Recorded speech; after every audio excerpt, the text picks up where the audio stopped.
StitchyTube, settle down and watch StitchyTube. Hey, it is Saturday the 30th of January, and welcome to StitchyTube number, I believe, 59, which is a lucky number 59. My name is Teresa Vanette, also known as Kitten Stitcher and Shakespeare's Peddler. Welcome to those of you who are new. Welcome back those of you who are not new. And it's a lazy Saturday here in Hattiesburg, Mississippi. It's been kind of a cool week. It's kind of dark outside, which kind of makes it feel like a Saturday afternoon nap kind of a day. I don't know. So, what have I got going on? Let me tell you. Good stuff, Maynard. And good stuff. It's been a busy month already, and I looked at the calendar this week and I was like, oh my gosh, is it already almost February? Feels like Christmas just was over. But things are busy as always. Business, I looked this week to see how January was compared to last January, and business is up another like 35% over last January. So it's, you just don't know from year to year like what things are going to look like. So I guess that means it's still going to be a pretty busy year.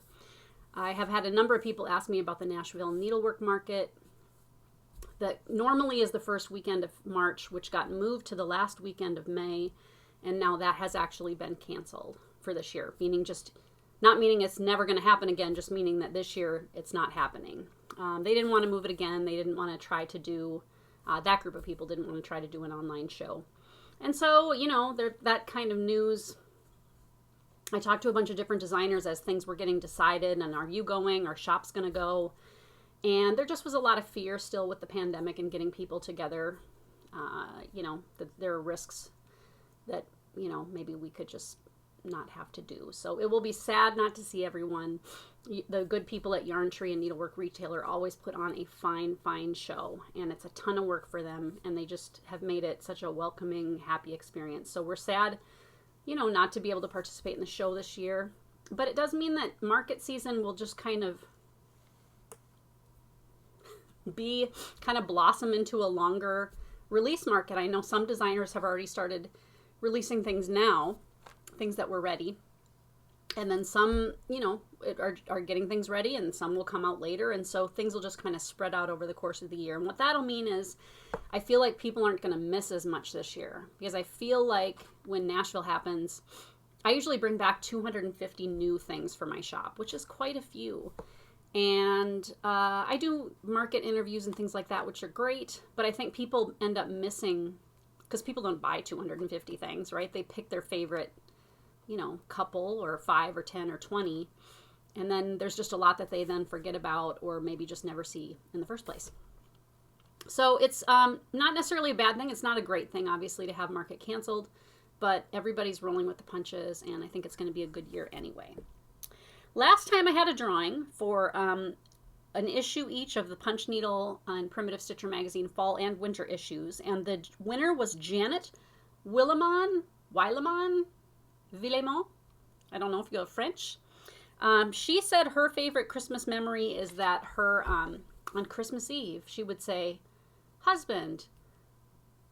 Okay, so this was her mom would do this. Husband, why don't you take the children and run some errands? And then, ironically, when they got back, Santa will have just left. It kind of reminded me of a memory of when Harrison was little. He'll be 30 now this year, but when he was like 5-ish, 4-ish, we went to Christmas down in Omaha where my parents lived. And my kids were never those up at 5 on Christmas guys. We usually would have to wake them up. They've always been kind of late, night owls. And so they stayed up late and then they got up late, which was great for me because, then I didn't have to get up so early every morning. And so one Christmas, everybody was up except Harrison, and my dad got his car keys and like jingled them by the door and then went, ho, ho, ho, right like that. And he was like, okay, bye, Santa, thanks. Harrison came running down the stairs with his eyes just big like saucers. And my dad goes, oh, Santa was here. You just missed him. And he just burst into tears. And then my dad was like, that was a really dumb thing to do. But poor kid. He thought he just missed Santa. So the drawing for next time is a $25 gift card to my shop. And the question is, what is the most recent finish that you've had? And maybe it was 10 years ago. Maybe it was today. Maybe it was whenever. Just, you know, the name of the pattern and the designer, or just a general description would be fine. And you'll win a $25 gift card to my shop if your comment is randomly chosen next time. My most recent finish was this morning. And it is called Salem Village by Not Forgotten Farm. And there it is. And it's all done. And it's on a piece of 40 count linen that I dyed. And I really like it. You may notice the spacing's a little weird. I started it in the wrong direction. I should have put it on this way because it's not quite square. But it's okay because I frame real tight anyway, and that's plenty of room. So anyway, it was really fun to stitch. It's a 40 count linen. I don't know. I think it's a cute piece. I just watched a show about Salem and the witch trials this week, or I listened to a podcast, and it was very good. I listened to a couple of podcasts. Which one is that one? Most Notorious, it's called. And so he does a podcast about, sometimes it's crime, sometimes it's just notorious people. And he has an author on every time. So his guests are always very knowledgeable about the topic they're talking about. And so I finished that one. So this one's going to go to Neblets maybe Monday. And I'll pick a frame out, which means the frame will be ready Wednesday, which is amazing. And then I'll show it to you next time all framed up. So that was my most recent finish, but I'm not eligible for... I'm not going to be eligible for my own drawing. Okay. Now, I haven't spoken to you for a while. In between now and last time, it was Christmas. And I took 2 weeks pretty much entirely off.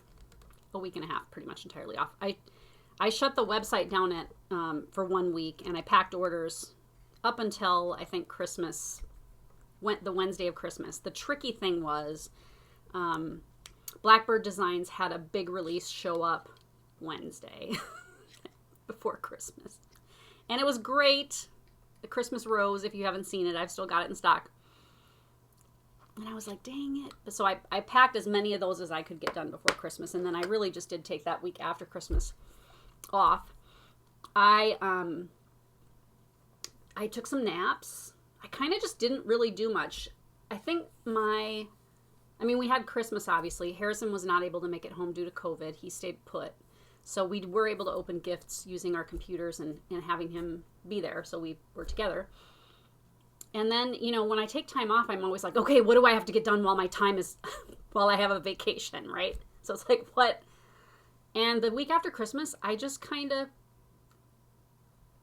didn't do much. I did some stitching. I did some lounging around. I took some naps. I kind of just was, which I think a lot of us, you know, whoever says like, you know what, I'm not that busy. I don't have that much going on.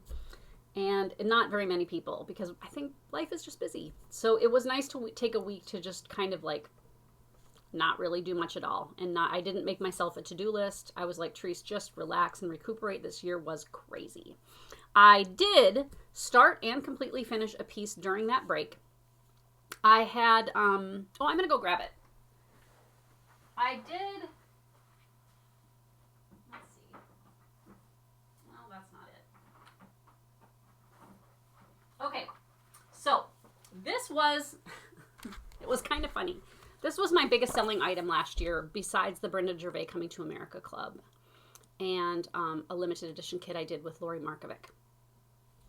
Otherwise, this was number 3.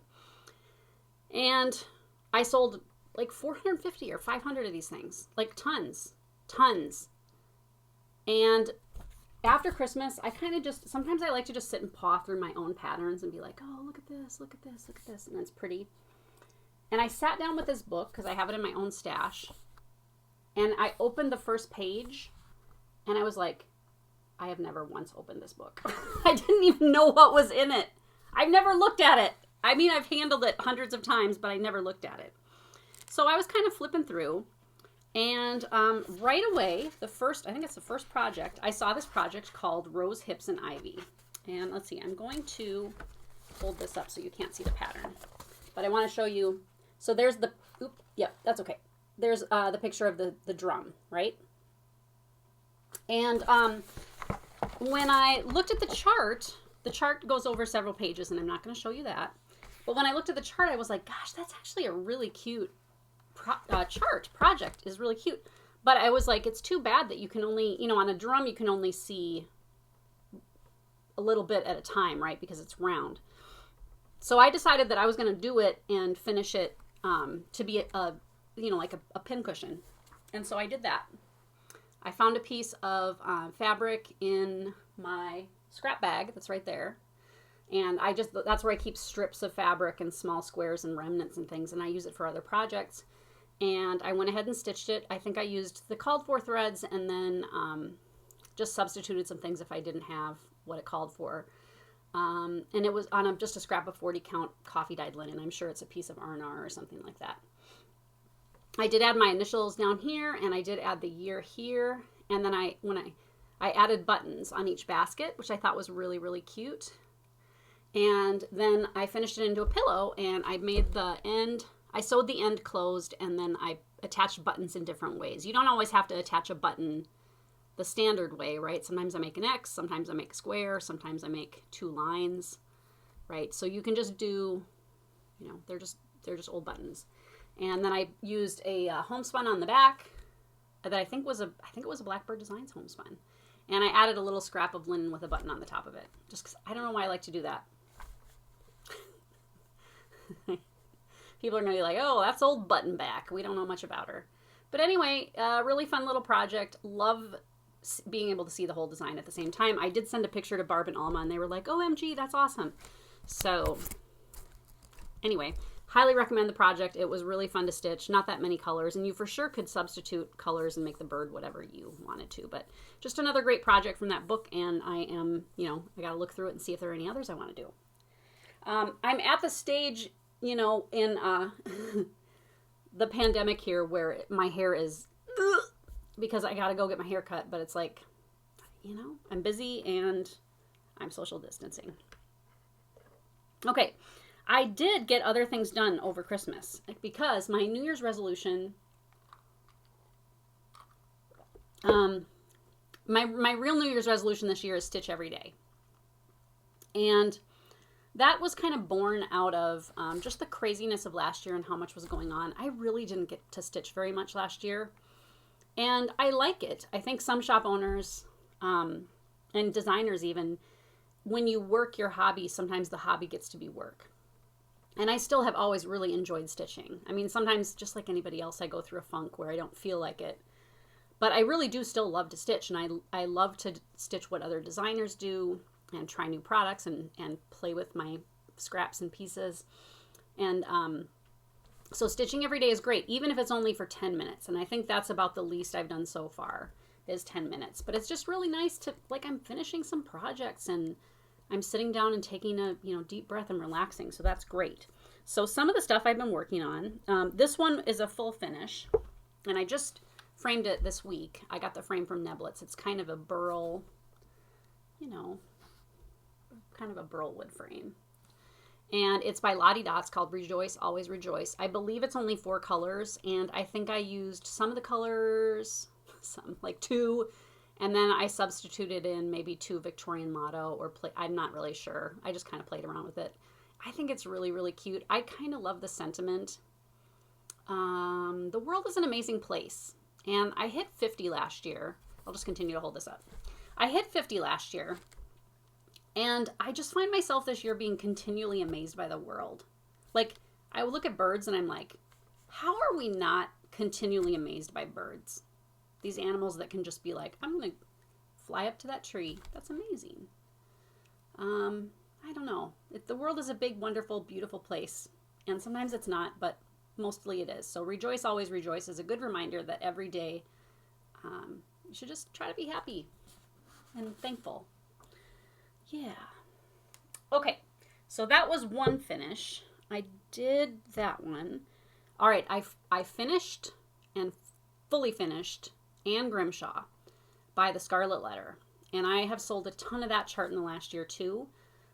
It is a classic. It was fun to stitch. And it's gorgeous. And I really, really like Quaker samplers because I feel like they're a mix of, it's very Asian in a way. It's very like yin yang. You've got like the the hard shapes of the classic lettering. And then you've got the real soft kind of organic shapes of fauna and flora, right? And it's just such a beautiful piece. And if you don't have the chart, I just feel like you should have this chart, because everybody who has seen this is like, oh my Lord, that is so beautiful. I mean, even people, I took it on a trip once to see my nephews, and they were like, that is amazing. And even my sons are like, that's great. I think that there's something very appealing about it, and it's in black, which I love it in black, but of course you could do it in whatever color you want, or even mixed around. But I guess without further ado, this is Anne Grimshaw, and I have to step back quite a ways because it's a big, big, big sampler. Try to straighten it out for you. There it is. And it's done. And the cool thing is, I mean, I love it. I think it's so amazing and beautiful. The frame is really cool because it's got like you can kind of see it there, some stenciling. It looks like a seriously old frame. I am sorry to say that this frame is, I don't think this frame is available anymore. But there it is. And I got to still put a hanger on it and a backing, and then I got to find a place to hang it. But I feel like I want that one, I don't know, like greeting me in the morning when I get out of bed or something. Really super amazing piece by the Scarlet Letter. I do have that one available on my site for sale. It's not a terribly expensive chart, but I think sometimes people look at a piece like that and they're like, oh, is it boring to stitch with one color? No, it's actually pretty nice, especially if you want to be listening to something or visiting with company or kind of watching a show, because you're not having to keep track of color. It's just like, oh, it's all the same color. I did stitch mine on something by R&R Reproductions. I started it quite a while ago, so I don't really remember which color it was, but it was a tea or coffee dyed fabric. And then I just used a Versoix Noir, just black Versoix. I do get questions regularly from customers who want to know, like, hey, I'm going to stitch this sampler, something like that, where it's a one color thing. What do you think about this thread on this fabric? And I know I've used this advice before, and I've actually had a few people comment about it. I feel like when you have a piece that's that busy and that there's that much going on, that to add a similarly busy thread and or a similarly busy fabric, your brain scatters. It's too much to take in and look at. I feel like with a piece like that, you let the pattern speak for itself and you just enjoy the beauty of the shape. You don't want things competing with each other. That's how I feel anyway. It is really fun to stitch with threads that change color all the time. And so if you enjoy it and you like the way it looks, you should do it that way, I think. For me, for my taste, I really like just the focus to be on the design. Okay, I've been working on Ann Thomas. Oh, good, it's next. And this one is by Hands Across the Sea. I'm going to get horsey here. And Nicola is so sweet, and she and I got to speak, I think about a week ago. And I told her I was working on this and that I just really, really enjoy it. I did go ahead and spring for the silks when I started it. I am stitching Miss Marianne Bourne's in DMC, and I wish I had done it in silk. It's still going to be very beautiful. But this is Ann Thomas, and it's on a piece of my fabric, again, something I dyed. That is a stunner. That is a stunner. And I started with Walter in the middle, the bird. And it's really, really fun to stitch. I will tell you that if you're a sampler stitcher, some of these patterns with a lot of the kind of shading and color changes, you forget, right? Because samplers are often very, like you get one color for a while. And this one, there's a lot of, it's not confetti where it's like a totally random, but it's more confetti-like. And so there's stitching that is shaded, and you just really have to kind of keep track of your counting and things like that. And so it's really been fun to work on. The silks are beautiful. The design is beautiful. And I don't really have a sampler like that I've stitched. So it's really enjoyable to stitch something. I don't remember what year that one was, what year that original sampler was from, but you see that style start to creep in after about 1840, where you've got kind of the shaded patterns, and then that kind of leads into the Victorian era. I started a peacock, a unicorn, a badger, or whatever order that's in. Oh, and here's a picture of it. And that's what the original looks like. This is not a reproduction, but it is based on old samplers by Marcia at the Scarlet Letter. And that's what I have done so far. And it's pretty fun. Again, I sprung for the silks. I bought them from a store online, and it's very fun to do. I'll hold it up one more time. And the way I'm stitching it is I'm kind of doing some of the filling stitches and then some of the regular, do like a motif and then fill, and a motif and then fill. And because I don't want to get to where I've done all the fun part first, and then it's like, oh, I got to put in all this background. I actually don't mind doing filling stitches, but to do it all at once on a big piece like that would be pretty daunting. I'm just using 40 count natural, which I think is just a good, if you're going to do full coverage, it really obviously doesn't matter what color you stitch it on unless you plan on having some of the linen show, which I will frame it tight. I may not have any of the background show at all. I may not do a margin, but I might. I think white can sometimes be tricky for full coverage if you're not sure if your thread is really going to cover the fabric really thoroughly, because sometimes you'll get, if you make an X, sometimes you see color peek through right on the sides, in the quadrants, and it can kind of change the look of your piece and make it look, just like not as full and nice. So I'm just using natural. I think it's a good backdrop, and it's a pretty inexpensive option. Okay, I showed you Salem Village. I have been working on Hannah Pepper too, and here's where this has ended up so far. And I think I worked on that in December. And what I'm down to is obviously in that lower corner, the lower right corner, I have a motif to put there, and then I have the black verse that goes up in that empty space in the middle. And then this line, the line that goes, this line here, that's supposed to have a row of birds on it. And I don't want to stitch the birds. They're over 1, and I'm stitching on 40 count, so the stitching over 1 is not fun anyway. I do like to do full crosses over 1. I just think it looks nicer, and it's what the girls would have done. I don't know that I don't own a sampler where the over 1 part has been stitched with a tent stitch. It's always full cross, and I just think it looks not so leany. I don't know. I'm not usually picky about things like that, but for some reason I really am picky about that. And I can't, that one's just going to have to be put by the wayside for a little while because I've got some finger issues going on. I don't know if I talked about it last time, but I'm just a mess. I got Band-Aids all over the place. Okay, so I've had a lot of pain here, and we thought it was either going to be a pinched nerve or carpal tunnel syndrome. I had to go get a test where they literally poke you with needles, and they stick them in and then kind of dig around, and then they run an electrical current through it, and then they test the current to see how your nerves are functioning. And she actually said my nerves are awesome, which was nice because it means I don't have carpal tunnel syndrome and I don't have a pinched nerve, which means I don't have to have surgery for that. And I know I've showed you guys my finger where just the tip was bent. Okay, so I finally, it took me 2 months to get in to get shocked, and it took me another 3 weeks to get in to see a hand specialist. And he gave me a steroid shot. I'll still have the boo-boo. And he gave me a steroid shot there, which I have a funny story about that. So I'm pretty tough with shots. I have had to have them. I have problems with my feet, and I've had a number of shots in my foot, which hurts.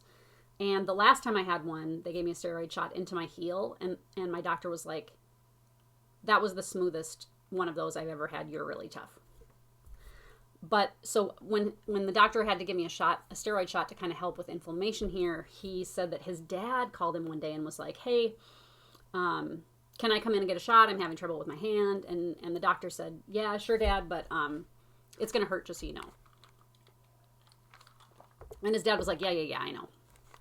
So his dad came in, and he had to give his dad a shot in the foot, like I had before. So he gets the needle out, and then the dad says, where are you going to stick that thing? And he goes, in your foot, where you're having trouble. And he was like, oh man, I thought you were going to stick it in my hip. He was like, why would I stick it in your hip? So he said, I stuck him in his foot with the needle, And he said I could see his color change. Like he just went red. It just went up like this. And he said he got real quiet. And then when it was over, he was like, all right, thanks, bye. And he like left and then didn't talk to him for 3 weeks because he was so angry that he didn't tell him that the doctor didn't tell him how much it was going to hurt. I thought that was kind of funny. Okay. So I have a brace I'm supposed to wear with this. And I just got that on Tuesday, but I'm having trouble with the brace because it's making my finger, it's cutting off the circulation to the finger. So I essentially can't wear it. I'm supposed to hear back Monday if I can get a different brace. This is just an unrelated injury. So this finger, which was bent just the tip like this, right? It was bent like this for like 8 months. And so I went in for this and I said, hey, what about this finger? I said, I've gone into my rheumatologist and my GP, and they're telling me that it's bent now because I'm old. And he goes, no, that's actually a mallet finger. And I was like, mallet finger? I already have hammer toes. And he goes, well, you got a whole toolbox going on. So mallet finger, ladies and gentlemen, he said is a very common injury when people are making their beds. And he said you probably wouldn't have noticed when you did it because a lot of times it's not one of those where you're like, oh, ow, I just hurt myself. He said a lot of times when people are tucking their sheets in under their bed, it's basically jamming your finger. And the tendon slipped, and then it just stays unless you fix the tendon. So he gave me the splint, and I have to wear it for 6 weeks and keep this finger perfectly straight for 6 weeks. So even I take it off at least once a day to just kind of clean and dry my finger. But he said if you bend it, the 6 weeks starts over. So do not bend your finger when you take it out of the thing. So I'm being very careful. And I have noticed when I take it off now that the finger does naturally stay straight. I will be interested to see what happens. That's my hand. So take care of your hands, guys, especially if you're a stitcher. Okay. So, I mean, the cool thing is that recently I've checked some things off of my projects. And so maybe I'll start something new this weekend. I kind of feel like it. I've kind of been feeling like doing some applique too. I have some cool things that I bought at the, what's it called? The Woolen Needle in Iowa. It would be fun to start one of those. Okay. On the agenda for this year, since it is January, no Nashville, I already told you. I am having a lot of people asking me if I'm planning on opening a shop. And the plan is no. That is on hold, maybe indefinitely. I'm not really sure. The pandemic really has gone on longer than I imagined. And, you know, I go back and forth. Opening a shop would be super fun. I know it would be successful in terms of mail order. I know that I would not get a lot of in-town business. And then the problem can be sometimes is that people come in and they want to chit chat for a while. And then you end up kind of losing chunks of the day, which is okay. It's just that you don't end up getting as much done as you might otherwise. And sometimes, honestly, I'm up until midnight or 1 or 2 packing orders. And I'd much rather do that at home in my slippers with the music on than somewhere out in town. So right now it's on hold. Opening a shop is a big financial commitment. The places that I was looking at were anywhere from like $2,000 to $3,500 a month, and they want 3 to 5 years. And so it's just, I don't feel like I'm ready to do that yet, and maybe I won't. It's just hard to say. So that's on hold. I do have 2 tentative trips this year that for just fun, and they're nothing I want to really go into right now, but just kind of some fun friend trips. And I've released 3 new graphs in the last 2 weeks. One of them is Sarah's Christmas urn, and this was featured in Punch Needle and Primitive Stitcher Christmas issue 2019. And I still have some copies of that left, but they are waning and they are sold out at the publisher. So once that is sold out, I cannot get more. So this was a motif actually from that sampler, this one. And I just thought it was kind of a Christmassy colors, kind of green and golds and red and very pretty. So that's one chart, and that's available as a download or a chart. I also have the handkerchief sampler, which I'll just put a picture of here. And that one was also in Punch Needle and Primitive Stitcher, and I think that was summer 2019-ish, I think. Summer 2019. And I think I still have issues of that too, but that's also available as a download or a actual chart. And then the last one I have is the Friendship Tree, which I'll put a picture of here. That one I designed for Lindy at the Silver Needle a year ago, and she did it for her Friendship Circle Club. And so that was one where I got the rights to publish that once a year had gone by. And so that one is out now too. I have a fourth one that I'm just doing the finishing for. And then I have 2 reproductions that are in the works with model stitchers. And so things are going. And I am finding this year I'm making more of an effort to divide my time so that it's in chunks instead of just picking all day. So like, let's say this is one thing that I do actually. And my therapist said, don't do this, but I do it. I still do it sometimes. I snack all day and just don't really eat big meals. And he said, you really should let 5 hours go between each time you eat. And I kind of do the same thing with work. I'm picking at it all day. And then sometimes I'll have like 4 or 5 or 6 hours where it's just designated time where I'm packing. But when I sit to relax, then I'm really forcing myself to just relax. And so I think it's good to just kind of focus that way. And I have a big project. I have a big project going on that will culminate with something amazing in the last 2 months of the year. And I can't talk about it, but it's pretty exciting. Okay, let's talk about what I'm all into. We were very excited last night to see our good friend Jingle come back. And I don't think I showed you Jingle before. So here's a picture of Jingle. We have possums, we think, that live under our deck, possibly in a hole. Oh, hi, Briar. You're so nice. She's the most gentle cat. She will come up and just go like touch you just barely. Are you so nice? You want to come here? Come here. Show your pretty face. Show your pretty face. Yeah. She's very nice. Are you a good girl?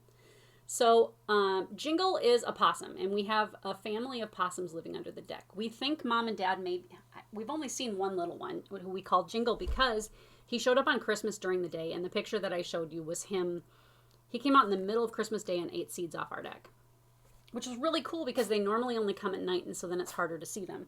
Did you come over just to sneeze at me? Is that it? Is that it? And I know a lot of people think possums are creepy. I really like them. They're very gentle creatures, and they're very quiet, and they're not aggressive or anything, and they're nocturnal, and they're marsupials. I think, aren't they? They're really neat. Hi, you want to come back up? Well, she wants me to follow her, but not right now. And last night, Mom, Dad, and Jingle showed up, and I guess we don't have names for the mom and the dad, but I'm going to put some footage in here so you can see a little interaction between Jingle and his dad last night.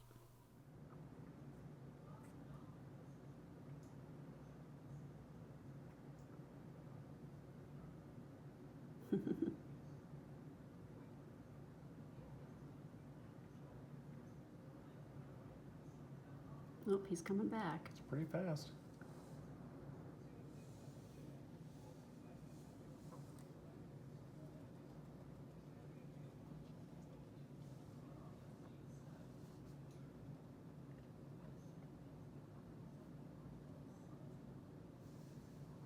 He's thinking he's going to go down. Oh, this is good video. They are so sweet. And so we were glad to see them back. We do continue to feed the birds, and so they had come up because I had put some peanuts and sunflower seeds and things out, and they came and ate, which is really great. I think possums are generally kind of wanderers, and so we don't see them necessarily every night. They usually show up between like 10 and midnight, it seems like. Hi, I'm all into you, Briar. I'm all into Tillamook ice cream. And I usually am kind of an ice cream person, but like in 2020, I just didn't eat that much ice cream. And my dad really likes ice cream, and he eats Tillamook, and my mom buys it when it's like buy one, get one free or something wherever they live. Well, it doesn't happen in Hattiesburg. Hattiesburg is kind of a small town, and so we paid full price. And the flavor I got, because we have only just recently been able to get it here, was banana split. Oh, my Lord! It's like banana ice cream and strawberry ice cream with a fudge ripple, maraschino cherries, and walnuts, I think, or pecans. Tastes like it's so good. It is so good. I'm all into that. I'm all into my wool ironing mat, which my good friend Sue got me for Christmas. And it's a wool mat, and you use it to iron on. And she said quilters use it, and it really kind of like holds the heat, and it helps you get it really flat. Now the cool thing for me is that my current ironing board is 30 years old, and I really just need to get a new one. It's squeaky, it's rusty underneath. It's just gross. It's just gross. And so this is cool because I can just put it on the countertop, iron it, and then tuck it back away. And there's no squeaking and creaking and any of that. So I really, really like that. A super great gift. And I had never really seen one of those before. Are you just being so nice? Yeah. Okay. I am all into Banana Republic W cologne. W. And I picked that up after a trip. I went to see my folks in November, and I flew out of Gulfport, which has an outlet mall. And I always go to the Banana Republic in the Gap because I can get long pants and long shirts there, which is great. And they had this near the checkout, and I hadn't bought any myself cologne for a while. They say on the website that it's clementine, musk, and like floral. And I always like kind of fruity smelling, especially citrus colognes. And it's just fun to get a new fragrance. I don't always wear one at home because it's like, who am I smelling good for? I guess for my family, but I don't know. Sometimes it's nice to catch a whiff of yourself and not be disgusted. And the other thing I'm all into is, besides Briar, what are you looking at me for? Huh? Do you want to be all into something too? Is a cookbook that I wrote.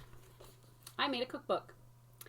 And it is pictures by me, pictures of my family, and recipes that I make for my family.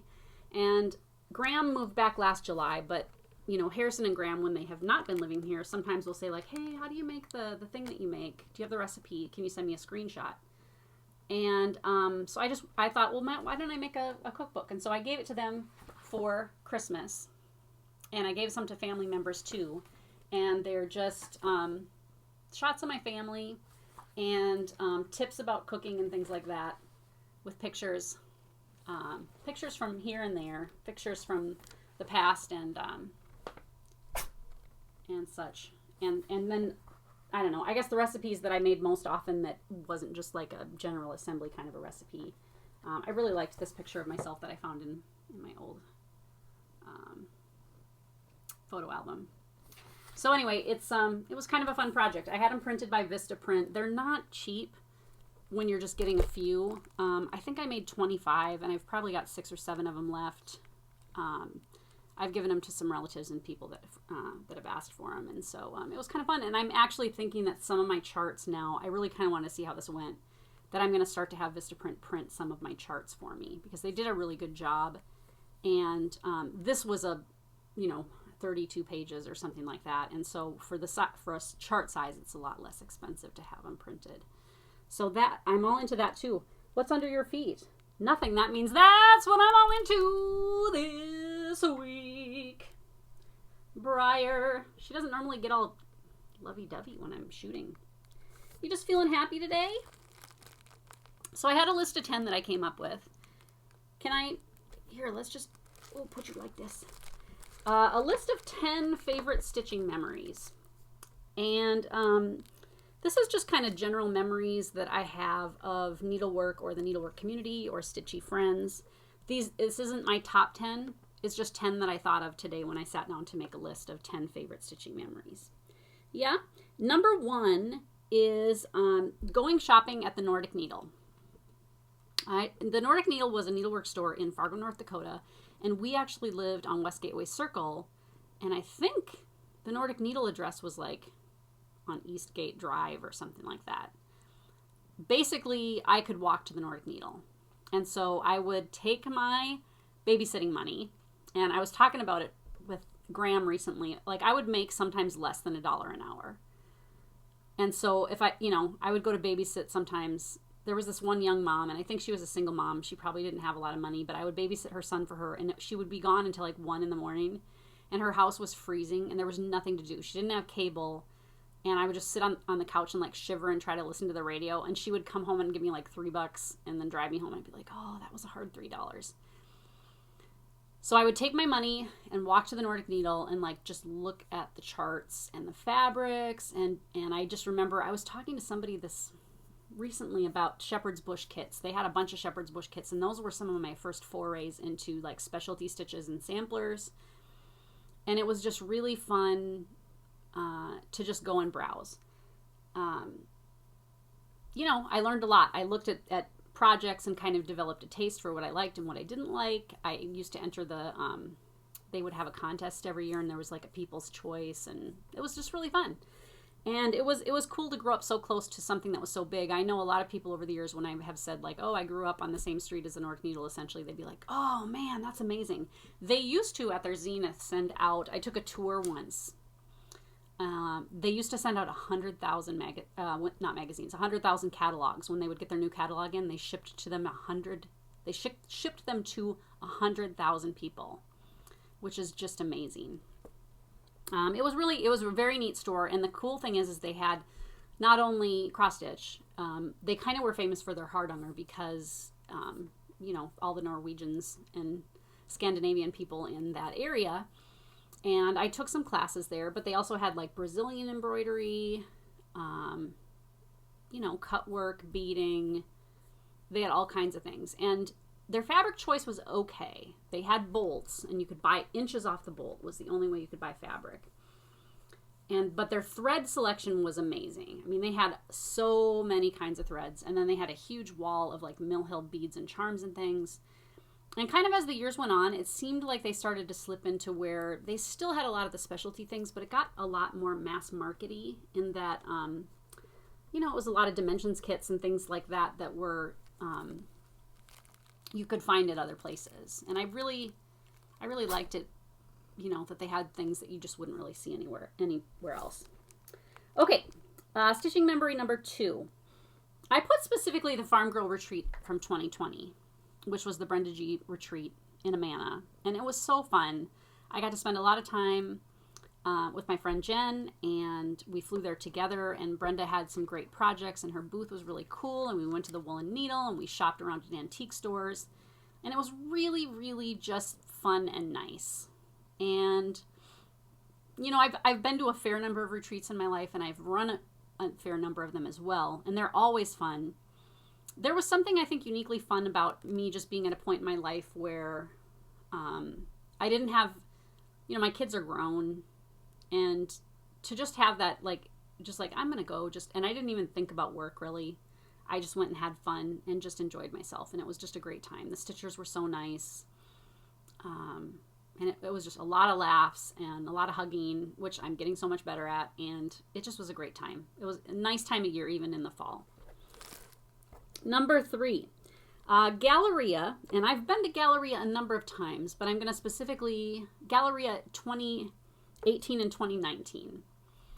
My son Graham went with me both times, so it was really nice to spend a good 10 hours in the car with him each way, and we worked really hard, and the booth looked really great, and we sold a lot of merchandise, and we talked to a ton of stitchers, and 2018, I had just a single hotel room, and we were jam-packed, and we were just dripping sweat. I mean, it was too many people in too small a room. So the next year I splurged and got a huge room, and it looked great. If you look back in my videos of fall of 2019, you'll be able to take a tour of like what my shop looked like there.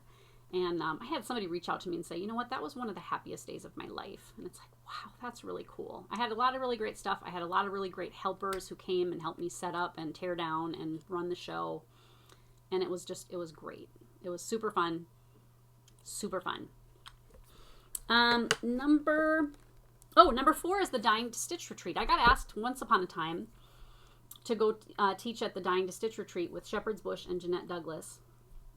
And that was in Virginia Beach, and I had never really been to that area. And I got to room with Jeanette Douglas, who is very, very sweet, and Tina and Terry from Shepherd's Bush were there too, and I had never really spent much time with them, and they're also very sweet, and we went out to eat, and we walked on the beach, and we went shopping, and we talked to the stitchers and taught classes, and there was like games and food, and it was really a fun time, and it made me feel like kind of a big deal that I was even, in the same building with Jeanette and Tina and Terry. It was a really good time.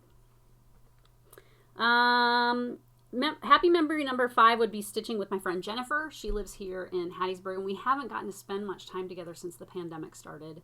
We are both hoping to be able to get our vaccines pretty soon, and then we can really kind of hit it, start getting together again. We already kind of have plans for something we want to do. And, but just going to her house out on the farm and seeing the chickens and like spending time with Sally, her dog, and talking about needlework and watching FlossTube and, just drinking a Coke or sometimes a martini. And it's always just really nice to sit with Jen. She's such a dear friend, and I'm just lucky to have her as someone in my life. And let's see, number 6, I went to a Davenport needlework show with Sue, and that was I think it might have been the first time I did like a show. And the show was not good. It was not well attended, but I got to know, I got to spend a ton of time with Sue. We drove there through beautiful farm country, and we just were so silly goofy. And so even though the show financially wasn't a huge success, like it was a big success in terms of just spending time with her. I got to know Lindy. I got to know Lindy from the Silver Needle. She was next door to our booth. I got to know Maureen Appleton a little bit better. I got to know Marilyn from Picture This Plus. She was right across. And it just was fun to play show. To just set it up, and I had a cool display that was like made out of wooden ladders with boards in between to make shelves. I did some kind of creative, like, merchandising and stuff, and it was just really, really fun to spend so much time with Sue. And I always enjoy spending time with Sue at Nashville too when she's able to go, and she's also a very special friend, and so that just has a lot of happy memories. One of the coolest things we did was we went out to dinner with the Silver Needle gang, and I think Lindy was there with like maybe 4 other people, 4 of her employees, and we had dinner at this really good restaurant, and Lindy said everybody put $1 in, and then she told the waiter, like, anybody who can come over and tell us a joke and we laugh, you get $1. And so all night we kept putting dollars in the middle, and people would come over, the waiters and waitresses would come and tell a joke, and we'd laugh and we'd give them $1. It was such a great idea, and it was fun, because there was a big table of us. Another happy memory is the Cross Stitchery in La Crosse, Wisconsin. My little family and I lived in Winona, Minnesota for 2 years. And that is where kind of Shakespeare's Peddler, that was like the crucible, where I got a job as a web designer, which I didn't have any schooling in because it was so new, the whole field. And so there really weren't classes at the universities to do it. I had a mass comm master's degree, and I got hired at a newspaper to create their newspaper website. And I also started my own needlework website, which turned into Shakespeare's Peddler. And there was not a needlework store in Winona where we lived, but there was one in La Crosse, which was about a 30-minute drive south and across the river. And Judy and Marcia were good friends of mine for a while. I kind of have lost track of them. Marcia kind of faded, and then Judy sold the shop and started doing something else. But they were downtown. The shop was really cute. It was in an old brick building with there was kind of like a loft. And they had it decorated in a really cool way. The Nordic needle was functional. So it was soldierly lines of spinner racks and models on the wall and all, pegboard with threads. And there was a lot of pretty things to look at. The cross stitchery was like things were in baskets and in cool, display cases. And it was very shabby chic, and this was back in 1997. 96, 95 in there, and I would get so happy. And I just remember my husband one time, we went to La Crosse. I got to go to the cross stitchery and look around, and we did some other shopping because it was a bigger town. And my husband said, like, you're always so happy when you get to go there. And I really was. It was the first place I ever saw sampler threads. It's the first place I ever saw Lizzie Kate patterns. And I feel like it was kind of a pivotal moment in cross stitch where things were, changing, and just, it was less of kind of like, I think the style changed. I don't even know if I can really describe it. It just was a really cool environment, and those two were really nice, and they just had a really great little business. Briar. Okay, number 8. So I put Nashville, and it's hard to say, like, this particular Nashville was the best. Nashville is like Christmas, is like the Christmas for the needlework industry. And what I mean by that is everybody loves Christmas. But this Christmas, I was thinking about like what have been some of my favorite gifts that I've gotten. And I can remember some, but mainly I just remember being happy with people that I love. And that's kind of what Nashville is. Sometimes you're like, oh, I don't remember what year that came out. I don't remember like what our sales were like. I don't really remember what the hot product was. I just remember that I was happy. And that's what Nashville is. You get to, and some of the designers I've talked to have said, you know, that's the thing they're really going to miss about not having Nashville this year, is that we're going to miss out on that FaceTime and just, you know, being able to go out to eat together, go have, you know, some snacks together, hang out in each other's rooms, save the day by providing somebody with some Sharpies. Like, it's just, there's just happy. It's a building of happy. And, you know, we're all spread out, and it's like the one time a year that we can all get together. And so I don't know that I can point to a specific Nashville. They're all great. Oh, okay. So I put sitting in front of my kitchen window in Fargo. On the weekends, so I ran my needlework business out of my home in Fargo until I opened a shop. So on weekends, I would get up in the morning and sit in front of my kitchen window at the table that we still have, that is made out of old planks from a barn near La Crosse. Actually, there was a store in Winona that made furniture that we bought that's made out of old barn planks. And I would sit at that table with the big kitchen window behind me, and Bee, our dog at the time, would, you know, be at my feet, and the kids would be running around, or their friends would be there, and they would, you know, I would get up to make them some food or get up to go see what they did, and just kind of peaceful. Like I didn't, you know, I didn't have a laptop. I didn't have, you know, there weren't any of these distractions that we have these days. I just sat, and I don't even think I really played music ever. I just was happy to be stitching with a sunny window behind me in my home with my children and my husband, and it was just happy, quiet, like peaceful time. And the number 10 favorite stitching memory, and again, this is not an exhaustive list. Like, it was hard to, I thought of lots of memories. And it's cool because I think people think that stitching is like, oh, it's really solitary. But there is a community there. And I think that's one thing that all of us are doing a really good job of now, is building community. You take a solitary activity like stitching, and you have get-togethers, and you watch videos, and you go to retreats, and you go to shows, and you make it communal. And I think that's really beautiful. But the number 10 thing that I put down is meeting with friends online. And that's something that has just started, I don't even know how many months ago, maybe 6 months ago. Once a week, I get together with 7 other stitchers. It's Susie Reno, Brenda and Laura from Brenda and the Serial Starter, and Nicole and Heidi Cran, and who am I forgetting?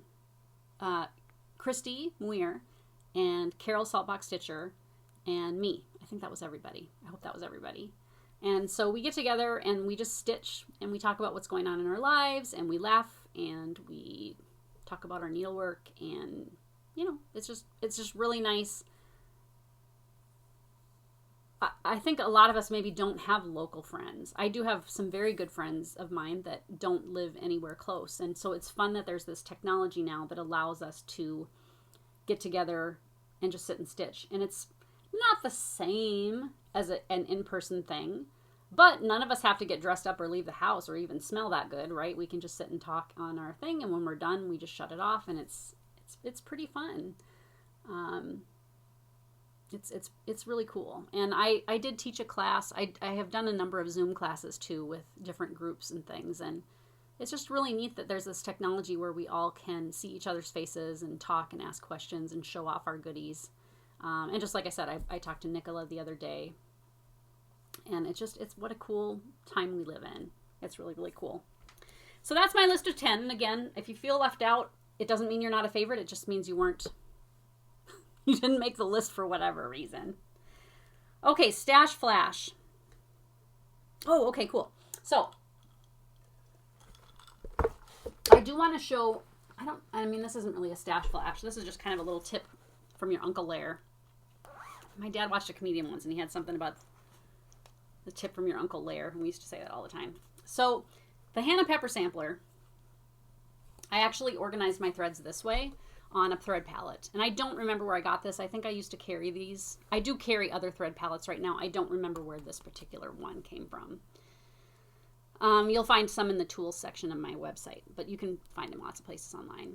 And you can see I've got like the little symbol by each one. Those are just pieces of Post-it note. So you can actually take a Post-it note. Let's see if I can do it. And you can actually buy Post-it note tape. And I got some on Amazon and I have used it, but if you can't find your tape, which sometimes is the case for me, you can just take a Post-it note like this and take your handy old scissors and just trim it like this. And this is just the sticky strip now. And then you can cut off little squares. And then you can stick that to, you can stick it to whatever, your thread palette on your floss ring or whatever you've got. Write the symbol or write the number or whatever. And then when you're done, you can just peel it right off because it's adhesive, but it's not permanent. And then that way you can kind of keep track of your colors. I think a lot of people don't really know how to use a thread palette. They're perfect if you have a design where it's one of the reproductions that I've got with a model stitch right now only has 4 colors. And so maybe that's one you don't really need to know the symbols because it's like, well, it's just these 4 colors. Anyway, that's something I've started doing a couple months back, and it's really been helpful.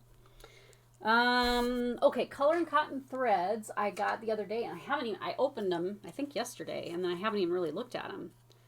Okay, so this one I guess was a limited edition color, and I got Safari, and I got Turmeric, which I guess I'm supposed to take for inflammation, Christy told me, and Fig, and Mars. So those are the colors I got this week. I get those once a month from Color and Cotton. I think you can find her at colourandcotton.com, but it's Color with an O-U-R. Color and Cotton. Okay, so I got that, and let's see. Color Cotton threads. Oh, and I did I did get the silks for a peacock, a unicorn, a badger, and it was a bunch. And I think I had to get from 2 different places because one of them there were a few colors that they were out of, and those were the Aversois, and that was really fun to get those. And I think I think I have all of it now. I really wanted to stitch that one like legit. You're being so funny today. And then I got, where is it? I got myself a princess hoop. And people have talked about these on FlossTube for a while. I used to have one that was my grandma's, and I broke it a long time ago. And it was one with felt even. It somehow ended up under the couch or something, I seem to remember. And we like moved the couch or slid the couch maybe to, you know, you see? What is it? And it broke. We slid it into the hoop and the hoop cracked. Like we didn't know it was under there. So that was a bummer. So I was talking about him again with my friend Kathy, and when I stitch over one, I like to stitch in a Q-snap. Now Q-snaps are a little bit heavier, and so sometimes if you're really just doing a lot of work over one, it would be nice to have something lighter weight. This princess hoop does not have the felt liner, but it does have this kind of spring, which is nice for a couple of reasons. A lot of embroidery hoops, instead of having this, will have like a little screw that you twist and turn to tighten it and loosen it so you can get it in and out. This one has this, you know, metal spring essentially, so you can just pop it in and out and it's tight. And so it's nice in that you don't have to fiddle with that little screw, right? And then it's nice that this is kind of smooth, because if you've ever worked in a hoop before and you end up like with the spring in the wrong place in your stitching, have you ever like, you keep snagging your thread on that screw piece. And so I just think this is going to be really nice. I specifically got it so that I can get this Hannah Pepper finished when I'm not wearing this anymore. I'm finding stitching to be not too bad with the brace, but I think it'll be a lot easier. I'm just not doing any over one stitching until this comes off. So I've got 5 more weeks of this. Hopefully. He said that if it's not better, that they may have to operate, and then it will be another 6 weeks in a similar splint. So we'll see. So I think that's mustache flash. I think that's about all I got for that kind of thing. I did order a cool book the other day. I'll show it to you next time. I don't think it's about stitching even, but it looks really good. It's about diaries. Okay, 3 things in my shop, and then I will let you go. Number 1, is the Ultimate Sampler Motif Sourcebook by Brenda Keys of the Sampler Company. She's very, very nice over in England, and I carry her charts, which are very popular. She says, I gotta smell everything today. And so she came out with this book just like a month ago-ish. And I'm on my 4th shipment. 5th. I've got 2 shipments coming, one for 150 and another for another 100 of them. I think this will be, the 150 are sold. The 100 I think are partially sold. I've sold hundreds of these. It's a great, great, great, great book. $22. And it's big. Does it say how many pages? 75 pages. And I'm going to just do this. So it's got lots of motifs. And they're in black and white. But that's fine. They are in symbols. And sometimes you're just going to need like a person, right? To stitch somewhere. It's got some alphabets. It's really just cool. Oh, some of these, they're so pretty. I mean, you could even just stitch a thing of houses. I highly recommend this. If you are a sampler person, even if you don't like reproduction samplers, you like things like Paulette Stewart does or Brenda Gervais, these motifs will come in handy, and you may just find yourself making little fobs or adding them in where there's a bald spot. Sometimes you're stitching a sampler, you're like, ooh, I don't love that, whatever. Just put in something from here in the same color. She's got ships and borders and churches and boots and clocks. I mean, there's just a ton of stuff in here. It's a totally solid purchase at $22. To my knowledge, it's not a limited edition. She is kind of like, every time I email her, I'm like, I'm sure you're getting sick of me. And she was like, no, I'm not getting sick of you. She's so pleased that this is doing so well. And I know a few people have shown their books on their channel, but I did want to mention this, that it's not out of print. If I'm out of stock, I am getting more. This is an item where I'm actually letting people do pre-orders. I don't love to do pre-orders because it's just a lot to keep track of.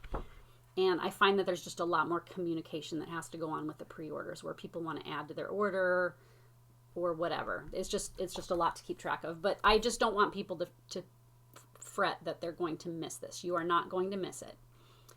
It's great. It is soft cover, and it's a wonderful, if you like samplers, this is a must. It's a must-have. That's one of those, and it's not going out of print. But I'm just saying, like, if it did, for some weird reason, like, oh, they can't make any more, this is one of those that people would go crazy for on eBay, where it'd be like, oh, it's $200 now. Get it while it's $22. It's great. Okay. I waited quite a while for these. I carry Moda products. And Maureen McCormick, do you remember Maureen McCormick? Marsha from the Brady Bunch? She designs quilt fabrics. Didn't know if you knew that. There she is.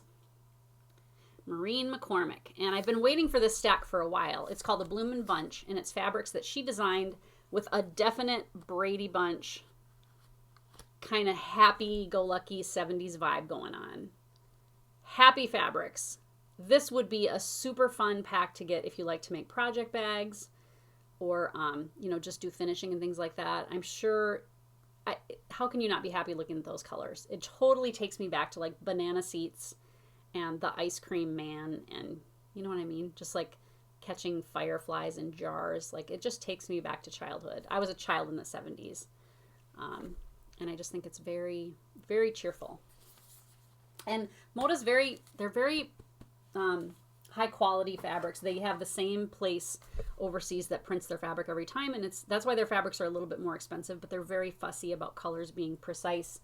The thing that's different I've learned about the quilting industry is they do not hang on to the past. So fabrics come and they go and they're just out. So like sometimes Moda will bring a collection back if it's like, oh, there's been so much demand, but a lot of times what they do is they get orders from shops, and then they have this calculation where it's like, how much do we need to make to fill the orders and then have enough overage for some reorders. And then they just cut it off. And then it's just, when that runs out, it's out. Where in the needlework industry, it's like, we're still stitching patterns from like the 70s and 80s. It's pretty funny. It's different in the quilting community. I love that little stack. I'm so happy. I was so happy when it came in. And then the third thing from my site, and I don't know if you all know, I carry Lone Elm Lane. boxes and things. These are really just great. They're very well made, and they come with finishing instructions and ideas. And there's this little, for these, there's this little hoop in the top that you use to stretch your piece around, and they show you how to finish it. And the thing that I just got in that I think I now have every color is these little pincushion bases. They're 4 inches, and really great little shaker style pincushion bases. They smell good. They've got their cute little emblem on the bottom that's kind of burned in or stamped on. It's really cool. So I've got her things, and I've got one of these things set aside, and I'm working on some ideas for a new project using a Lone Elm product. But those are in stock now. These tend to sell out quickly when I get them, and it does take a while for me to get these orders come in because they're obviously made by hand, one at a time. These run, I think, $45, and it's a really great little product. Okay, so that was 3 things from my shop. It is good to be back. Happy 2021. I hope your year is going well. I am raring to go, and I think just kind of my new getting the dust off my desk. I think my new mode of just stitching every day and taking time to relax and rest is really good. Hopefully my hand will cooperate. My doctor said that I have the hand of a 60-year-old. I feel like my hand needs Social Security. The reason this is giving me so much trouble is he said my bones have started to shift that way. And he said, sneak a peek at old ladies at the grocery store and look at their thumb, and you'll see that they have the same. I have a lump now here, and that just probably won't. That's going to continue to be lumpy. I am hopefully going to be able to get that brace and get it so it's not so sore, but what can we do? We're all aging. We're all aging, and Zero's been so quiet. So that's about it. I'm going to wrap this up and then edit this video and put some pictures in and put a header and a footer on it and get it uploaded.